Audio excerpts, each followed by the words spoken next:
I want to talk about imagination today. I spoke with someone this week, and he said, Cape Town and South Africa, it's okay, but how long will it stay this way? How long will things stay the way it stays before we become like other countries in Africa or in the world? And I thought, when last did you visit any other country or any other place? But it got me thinking about imagination and about where we are in our thoughts during the week and during the day.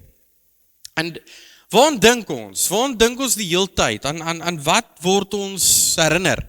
Ons sien so baie goed, we see so many things, we see so many people, we see so many relationships.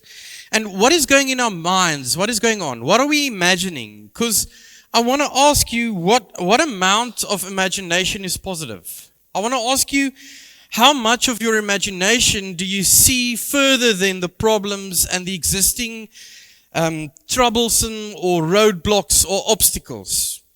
Because we're so conditioned to see the outcome would be worse or bad. And in our minds, we have this constant battle always about things and perceptions, and we struggle to be positive. We really struggle to see positive. And it got me thinking, like, if I was to walk next to Jesus and I had lived with him, and how would his mind work and what would he think? Because I doubt whether he was negative, like about the future. I doubt whether he looked into the future and said, I don't know, huh? Even though he had his death coming and he had like all the problems in his area. But I wondered if I would walk next to him and I would share my thoughts with him, what would he respond to and what would he say? And where would his imagination be? Where would my imagination be? My imagination would most likely not be positive, especially about things about the country, politics, and everything else. En as ons nou na die rugby gister toe gaan en alles, dan is dit net soos, ag, wie hy. But if I walk next to Jesus, what would he think? And where would his imagination be? Would it be at the same level as I am? Would he think of things the same way I do? There's one text in the Bible that really grabs all of us, and it got my attention about the imagination of Jesus.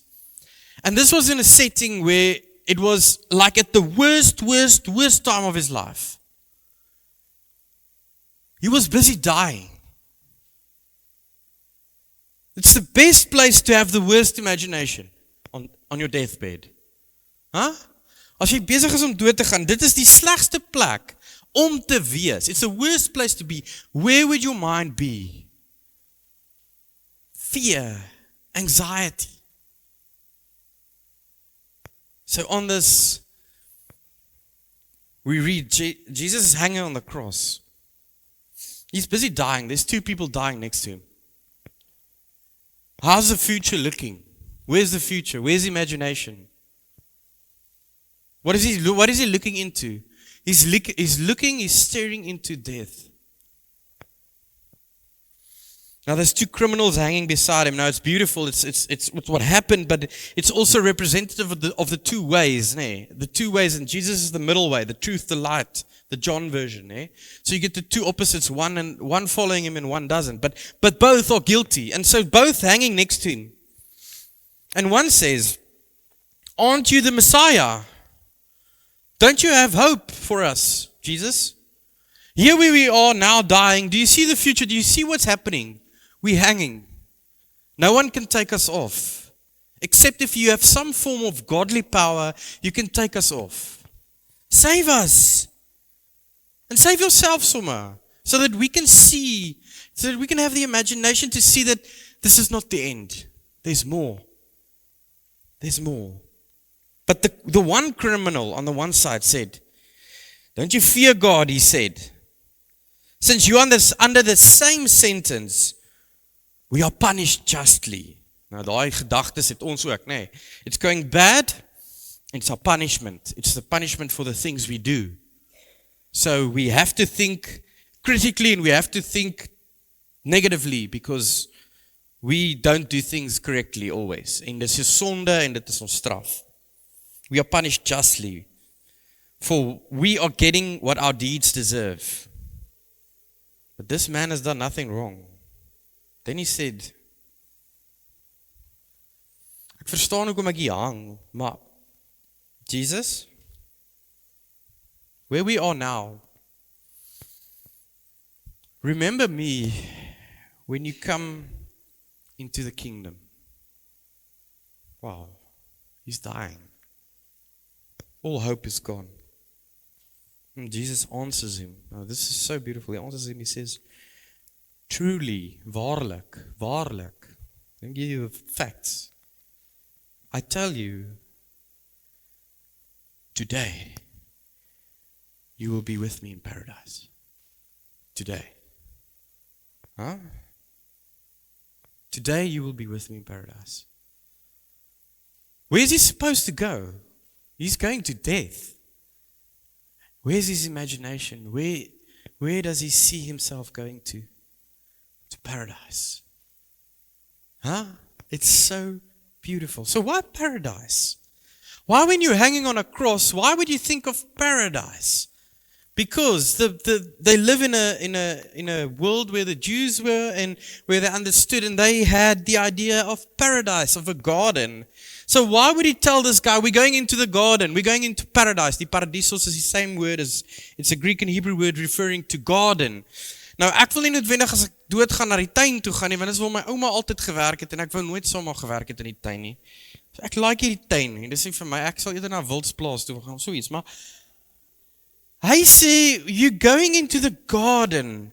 And why this garden? Because in Genesis 2, there's a garden. And in Genesis 2, it lays out the garden. Now, Genesis, we're busy with evolution on that. Why a garden? Because the Bible was written in modern day Iraq, Iran, and those places. And if you live in those places, and you go back hundreds of years, you don't have a 4x4, power tools, cordless, nothing. You live in the desert.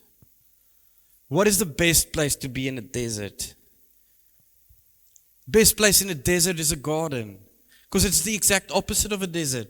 In a desert, there's storms, there's wind, there's heat, there's no water, there's nothing, there's no shade, there's no cool air, you can't cool down, you can't even drink something. Your mond is droog. So when you walk with camels through the desert, what do you want to see when you go over a hill? You want to see a garden where there's trees and grass and you can sit under the shade. You can drink water, enough water. Maybe even so much water that you can plant some fruits and stuff so that you can have food. Maybe if there's enough water, it will be sustainable for you to live there. Now in a desert, a garden represents life, eternal life. So obviously in the Jew's mind, and if this guy had some sort of Jewish background, the garden would have been the best place because he's hanging on a cross in the middle of a desert. And he's looking into what? He's looking into death. Golgotha, die Kobian plek, is waar hy gehang het. Now this theme of garden is in Genesis, but this theme is repeated throughout the Bible. We get the same theme of garden we get in Revelations 22. In Revelations 22, now it's 100 years after Christ, so tussen 90, 100 jaar na Christus, dan sê hy, John is sitting at the island of Patmos. He's in captivity, John. His imagination is also captive, or could be captive by the situation. There's Romans. He's probably, hy's heel moontlik op die eiland Patmos, omdat hulle eintlik die evangelie wil stop. En Christians are being crucified. They throw tar over them and they ignite them. One of the Nero did that, and so it's a really, really rough time. Again, John is the only one, he's the only disciple left. All the other disciples died. And Jesus died. So there's physically around him, there's no hope. There's nothing to look forward to. Because if you look at Christendom and Jesus and what Jesus said, he says, what am I imagining? If I sit here in this, and I sit on a grot ergens, hoe lyk die toekoms? Jy weet, as ek met hom moes gesels, if I had to have a conversation with him, he would say, it's not looking good. We're trailing far behind. And the last chapter of the Bible, again, says he sees something. He sees a new heaven and a new earth. And then I saw a new heaven and a new earth, and for the first heaven and the first earth has passed away, and there was no longer any sea. Now that's a bit scary because we like the beach. But a sea was a place of death and monsters. Because if you would fall over a boat, you would not drown. You would be eaten by something or disappear. And most likely death would be at the bottom of the sea. That's what they believed. So when there's no sea, it's actually hopeful. Daar's hoop. I saw the holy city, the new Jerusalem, coming down out of heaven from God, prepared as a bride, beautifully dressed for her husband. And in Revelation 22 verse 1, it says this. It says that. Then, this is the last chapter, then the angel showed me the river of life, as clear as crystal, flowing from the throne of God and of the Lamb. Down the middle of this great street of the city. Now the city was Jerusalem, waar God is. On each side of a river stood a tree of life, bearing 12 crops of fruit. Now remember, in the Garden of Eden there was 2 trees. There was a tree of wisdom and a tree of life. And they were both were representative of making wrong decisions and ending up in the wrong path. That you can stray or go astray. Now there's 2 trees, but these trees are now of life. Whoa. Yesie, passievol. So on each tree, on each side of the river, there's 2 trees. And they're bringing forth crops, fruits. And the leaves of the trees are for the healing of the nations. Daai vrugte wat in die boom gehang het in Genesis, wat hulle geëet het, the fruits that was hanging in Genesis was bad. Because it ended in desert. Now the fruits are the fruits of life. No longer will there be any curse. The throne of God and of the Lamb will be in the city, and his servants will serve him. I wonder if Jesus was hanging and seeing this. I wonder if he was seeing this. I wonder if the guy hanging next to him was seeing this place. They will see his face, and his name will be on their foreheads. There will be no night. Now, night was scary in a desert because there's no lights. You don't have lumens. Jy het nie 4x4's met daai verskriklike spotlights nie. Daar's niks. Dis donker. Jy het 'n kers. They will not need a light of a lamp or the light of the sun. The Lord God will give them light, and they will reign forever and ever. So we get these 2 words, the paradisos in Greek and the gan Hebrew word in the Old Testament. So this garden, why a garden? So I digged a bit into that just to say to us why a garden was important for them. Why he said we're going into the paradise, into the garden, because a garden represented more than a few things. Now I'm going to give you 3 or 4 things just so you can imagine why this image, this imagination of Jesus was so real and so hopeful. Hoekom sê hy tuin en hoekom het die tuin soveel mooi? Why does he use the word garden, and why is it so profound and so good to use this image? Because firstly, in a cultural context, the use of garden, the garden imagery reflects in the ancient Near Eastern view. The garden was a sacred space, or it was an ordered space. There was some control. In Mesopotamian culture, a royal garden symbolized the king's power to control. The gardens were not placed in deserts. The gardens were close to the king's house. So if he had a palace, he had a garden right next to it. And that's the place where he would hold parties. So, dink aan jou tuin by die huis. Jou tuin by die huis is redelik georganiseerd, hoop ek. Nee, nie myne nie, maar ek hoop so. Daar's nie onkruid nie en jy hou daarvan om in die tuin te werk. Dit is netjies. Ellen, as jy teken, dan teken jy mooi tuine. Dan moet mooi tuine wees, nee. Want dit maak die plek mooi. Maar the garden was close to the king. So that was the first thing. So when he says paradise, he's referring to God is with him. The second thing why it's important is there's an economical and social significance to the word garden. Abundance and divine provision.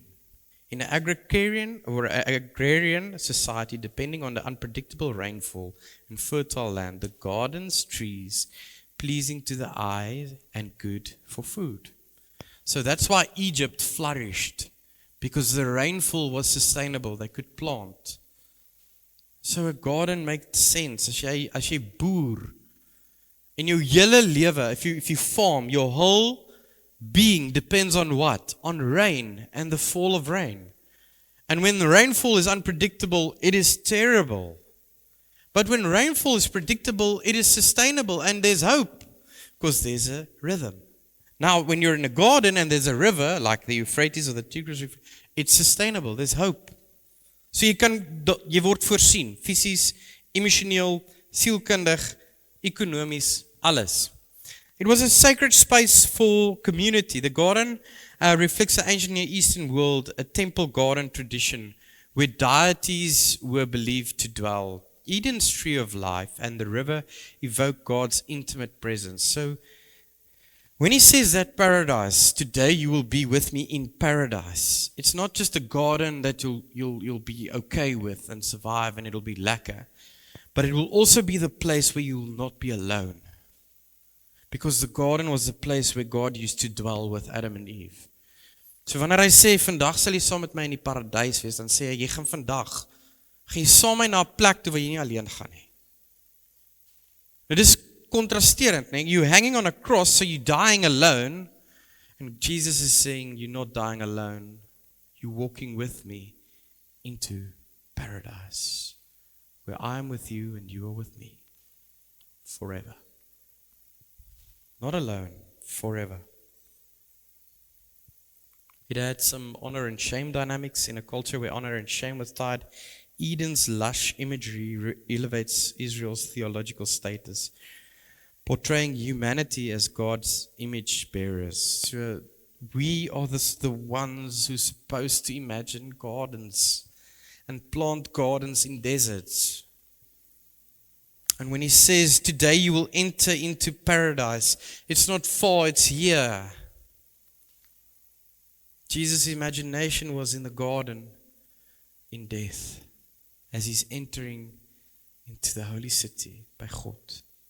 So where is this garden? I think a garden is hope. It's the image of hope. It's the imagination of hope. The garden reflected so much to them. And at the dying moment, when he asked Jesus, think of me, he said, truly I tell you, you will enter into the garden. Where's this garden? Is it only in our imaginations there? One day, eendag gaan ek hemel toe. Eendag sal ek God sien. One day, it'll be okay.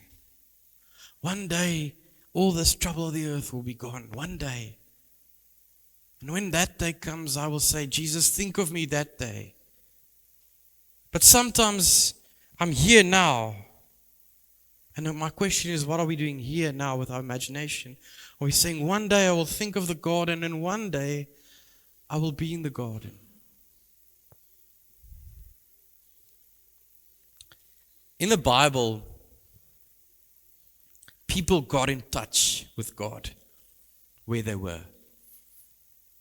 They didn't go to some place. Hulle het nie Sondag kerk toe gegaan en God gekry nie. Hulle het God gekry, they found God in ways that was normal. Now, Jacob was this guy who, he's not a good guy. He stole from his father, he stole everything, and his brother is actually out to kill him. So he's running away from his brother. Now, there's a story in Genesis where he actually, when he approaches his brother, you know what he does? He sends the women and children first, so that if his brother is mad, dis soos as Driekus en hy moet beklei, dan stuur hy eers 'n paar aan, en dan kyk hy wie pizza hulle eerste, dan weet hy hierdie ou is kwaad. Dis amper so iets, nee. He sends a bunch of other people, says, is he going to kill them? If he kills them, I know I can go first. That's the guy he is. It's the same guy who finds a person at night, a strange figure, and then he fights with him. And then in this fight, he sort of grapples him in some sort of way, and then he says, let me go, and he says, I'll let you go if you bless me. How arrogant is that? He doesn't even know who it is. And so after the fight, then he loop hy monk, nee. And it was God he fought with. And this is the Jacob. So Jacob's not he's not at a good space, he's running away, it's darkness, it's night, and he falls asleep. Jacob left Beersheba and set out to Haran. When he reached a certain place, he stopped for the night because the sun had set. Again, there in the desert, his brothers after him. It's taking one of those stones. Hy vat nie 'n lekker kussing nie. Hy vat nie 'n, wat is dit, 'n sealie, wat noem mense die lekker. Hy vat 'n klip. He put it under his head and he lay asleep. He had a dream. He saw a stairway resting on the earth with its top reaching heaven. And the angels of God were ascending and descending on it. There above stood the Lord your God and said, I am the Lord, the God of your father Abraham and Isaac. Jacob woke, he said. He left Beersheba and he set out for Haran. When he reached a certain place, he stopped that night and it said, taking one of the stones, it's the same text. But when he woke up, he called that place Beersheba, and he called that place the place of God because he met God there in his dreams. Jacob wasn't at church. He wasn't holy. He wasn't in a good place. God was with him. Ezekiel, also when Ezekiel's written, it's a context of also Babylonian captivity. In my 13th year, in the 4th month of the 5th day, while I was among the exiles by the Kebab rivier, the heavens were opened. And I saw visions of God. Hy het gedroom en hy het God gesien. Mense sien God. People see God in their life every day. They have to change their imagination to see this is how we access God and hope. But our altered state of conscience tend to be negative. When we tend to imagine or think or use our thoughts, it's most of the time negative. And God wants to teach you that change your thoughts, change your imagination, because I can appear to you anywhere, because I am with you always. And so when Jacob is running, God appears to him. When Ezekiel is fleeing, God appears to him. When Elijah is fleeing, God appears to them. And the challenge I want to lay to you this morning is, what are you thinking? Are you open to expecting God at any place, at any moment? And not like expecting God to say, hoor, jy is besig om hierdie verkeerd te doen nie. Are you expecting paradise? Are you expecting God to be with you? Die paradys is nie ver nie. Die paradys is by God. The paradise is with God, and God is with us.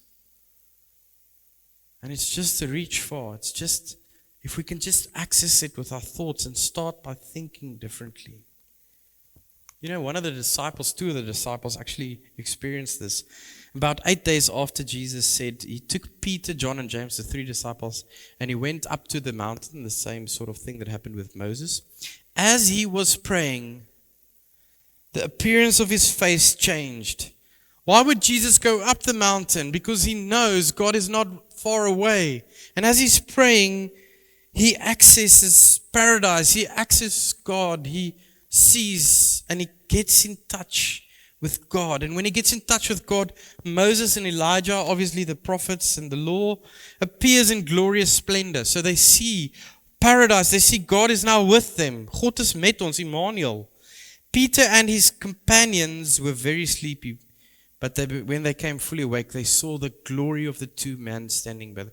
It was nie ver nie. Hulle was nie kerk nie. While he was speaking, a cloud appeared and covered them, and they were afraid, and they entered the cloud. A voice came from the cloud saying, "This is my son, whom I have chosen." Jesus lived knowing that God was with him. He had the imagination to see the paradise, to see God, to see the positive, to not be influenced by the situation, and his thoughts weren't polluted with everything going on. He saw paradise. And you know how he accessed paradise? Do you know how he accessed these things? Prayer.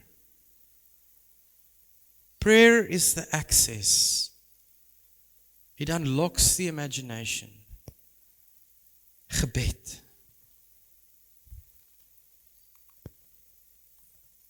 Ek wonder of that guy hanging on the cross, I wonder he was asking or he was praying. And his prayer was so authentic. It was just, Lord, think of me. He was unsure where he was going. He was unsure, how's this road forward? But he had a mind shift, an imagination shift, to say that the guy hanging next to me knows something. He knows what lies ahead. I'm going to trust him. Lord, think of me. And the Lord answers, today, you will be in paradise with me. Where is your paradise? Where is your imagination? Is it that everything is bad and dark? There's no hope. There's no hope for the country. There's no hope for my family. There's no hope for me. Or are you like the person hanging on the cross? Some people say it's Dismas. I don't know if that's true. I haven't checked that fact. He was hanging there and he said, even though I walk through the shadow of the valley of death, I've got one next to me who knows where we're going. And I'm going to trust him. And I'm going to access through prayer and use my imagination and trust him and change my thoughts and say, okay, paradise is here in me and with me.